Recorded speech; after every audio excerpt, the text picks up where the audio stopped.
नमस्कार, मी पंजाब डक. आज आहे 21 मे 2026. आपल्या महाराष्ट्रातल्या शेतकऱ्याला अंदाज सांगणार आहे. महाराष्ट्रात आज म्हणजे 21 मे 22-23 दरम्यान तुरळक ठिकाणी अवकाळी पाऊस येणार आहे, म्हणून हा अंदाज लक्षात घ्यायचा.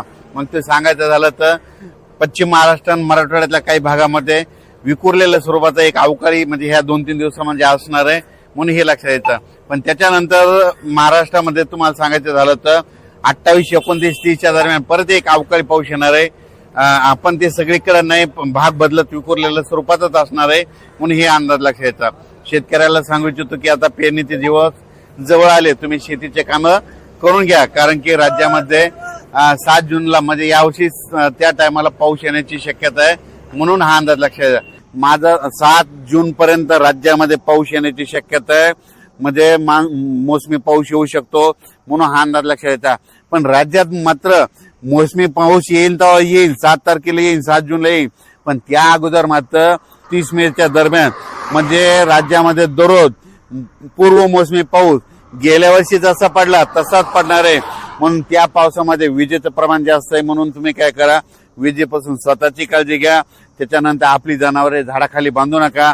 राज्यामध्ये असा काही काही भागात पाऊस पडेल, शेतामध्ये पाणी साचेल, शेतातून वड्या नाल्याला पाणी देखील येईल, म्हणून हे देखील अंदाज लक्षात.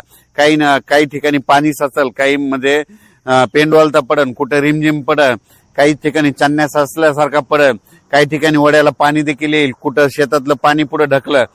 पण हे पाऊस मात्र गेल्या वर्षी जसा झाला तीच कॉपी मात्र यावर्षी होणार आहे, म्हणून हे अंदाज लक्षात घ्यायचा.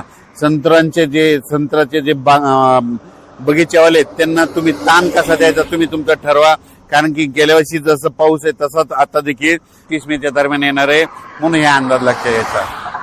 आज देखील विदर्भामध्ये वर्धा, नागपूर, भंडारा, गोंदिया, चंद्रपूर, यवतमाळ, वाशिम, हिंगोली, बुलढाणा, अकोला, अमरावती, नांदेड, परभणी, जालना, बीड, धाराशिव, लातूर, सोलापूर, सातारा, सांगली ह्या पट्ट्यामध्ये आज देखील रात्रीच्याला विजेच्या कडकडासह म्हणजे बऱ्याच ठिकाणी जिल्ह्याच्या ठिकाणी बऱ्याच 10-20 गावामध्ये अवकाळी पावसाची हजेरी लागलेली दिसत, म्हणून हे लक्षात घ्यायचं.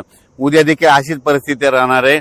उत्तर महाराष्ट्रात देखील आज मध्ये नाशिक झालं, नंदुरबार, धुळे जिल्ह्यात देखील आज देखील बऱ्याच ठिकाणी आज देखील दुपारनंतर तिकडे पावसाच्या सरी दिसतील, म्हणून हे अंदाज लक्षात घ्यायचा.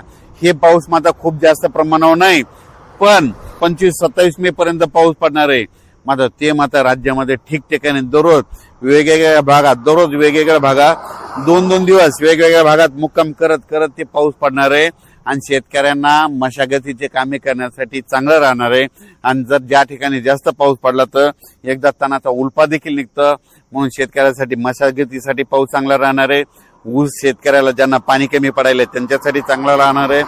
ज्यांना हळद लागवड करायची त्यांच्यासाठी चांगला राहणार आहे. सिल्लोड भागातल्या शेतकऱ्यांनी मिरची लागवड केलेली, त्या मिरचीसाठी ती पाऊस पोषक ठरणार आहे, म्हणून हे लक्षात घ्यायचं. म्हणजे सांगायचं झालं तर काही जणांना फायदा होईल, काही जणांचं नुकसान होईल, म्हणून नाण्याच्या दोन्ही बाजू या पावसामध्ये होणार आहे, म्हणून हे देखील लक्षात घ्यायचं. अचानक वातावरण बदल झाला तर उद्या एक लगेच मेसेज दिला जाईल. धन्यवाद.